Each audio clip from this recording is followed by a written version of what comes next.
نبی اکرم صلی اللہ علیہ وآلہ وسلم نے فرمایا، موت کو کثرت سے یاد کیا کرو کیونکہ وہ گناہوں کو زائل کرتی ہے اور دنیا سے بے رغبتی پیدا کرتی ہے۔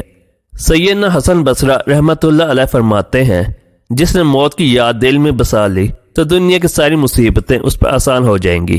ایک خاتون نے ام المومنین حضرت عائشہ صدیقہ رضی اللہ تعالی عنہا کی بارگاہ میں دل کی سختی کی شکایت کی تو آپ نے فرمایا، موت کو کثرت سے یاد کرو، تمہارا دل نرم ہو جائے گا۔ پیارے دوستو، موت کے بعد روح کیسے پکارتی ہے، میت کو سب سے زیادہ درد کب ہوتا ہے، مرنے کے بعد کا منظر کیسا ہوتا ہے، جانی اس ویڈیو میں۔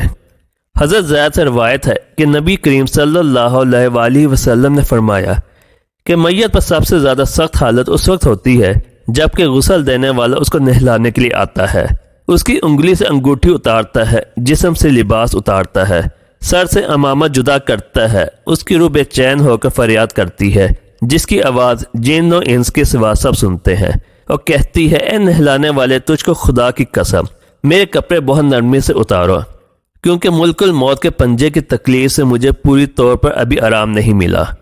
پھر جب اس کو تختے پر لٹا کے اس پر پانی ڈالا جاتا ہے تو روح چلاتی ہے، اے نہلانے والے، خدا کے واسطے میرے جسم کو قوت سے ہاتھ نہ لگا، کیونکہ وہ جان کنی کی سختی سے زخمی اور چور چور ہو رہا ہے۔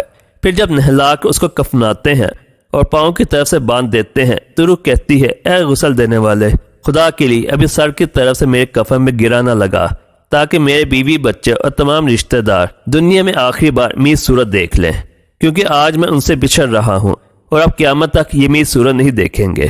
پھر جب اس کا جنازہ تیار کر کے گھر سے باہر نکالا جاتا ہے تو روح پکارتی ہے، اے جنازہ اٹھانے والوں، خدا کے واسطے ابھی جلدی نہ کرنا، تاکہ میں اپنے بال بچوں اور عزیز و اقارب سے رخصت ہو لوں۔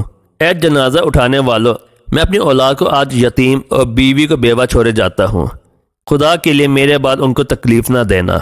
میں اپنا گھر اور مال و اسباب دوسروں کے لیے چھوڑے جاتا ہوں، اب یہاں کبھی واپس نہ آؤں گا اور قیامت تک کسی کی صورت نہ دیکھوں گا۔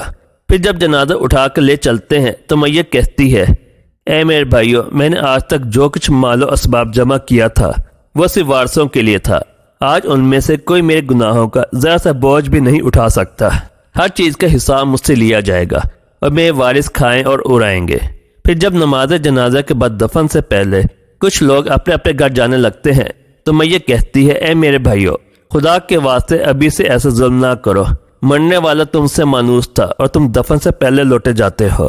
پھر جب اسے قبر میں اتارتے ہیں تو میت کہتی ہے، اے میرے وارثوں اور ترکہ پانے والوں، میں نے جو کچھ مال جمع کیا تھا وہ سب تمہارے لیے چھوڑا، خدا کے لیے تم مجھ کو دعائے خیر اور فاتحہ سے بھلا نہ دینا۔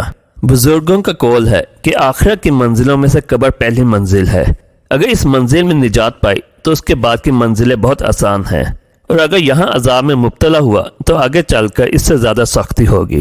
حدیث شریف میں ہے کہ مردہ قبر میں ایسے ہے جیسے کوئی شخص پانی میں ڈوب رہا ہو اور مدد کے لیے فریاد کرتا ہو۔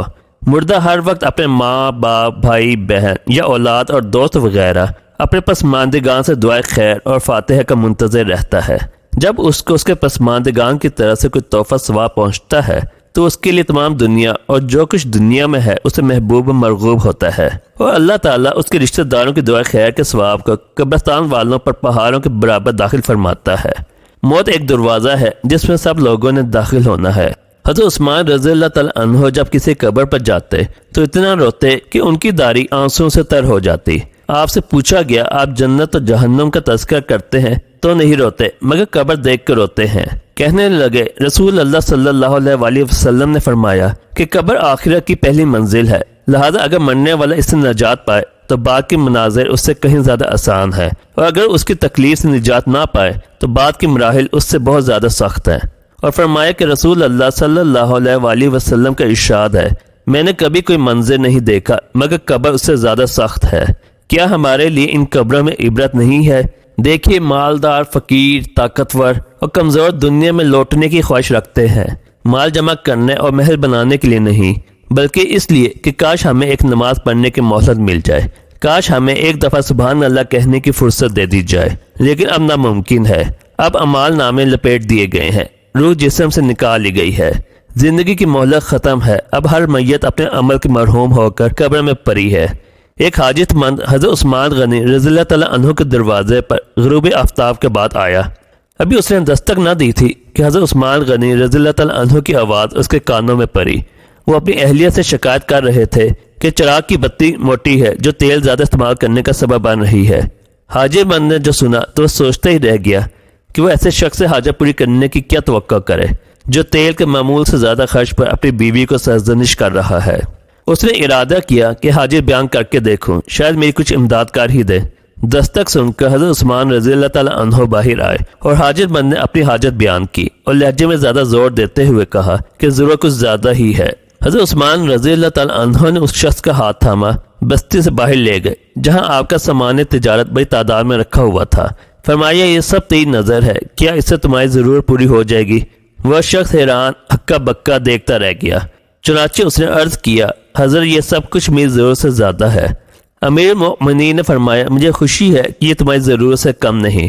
اس شخص نے کہا اے حضرت ایک بات بتائیے، چراغ کی بتی قدر موٹی ہو جانے پر آپ اپنی زوجہ محترمہ کا سرزنش کر رہے تھے، حالانکہ چراغ اس قدر روشن رکھنے میں شاید صرف 1 درہم کا تیل استعمال نہ ہوتا۔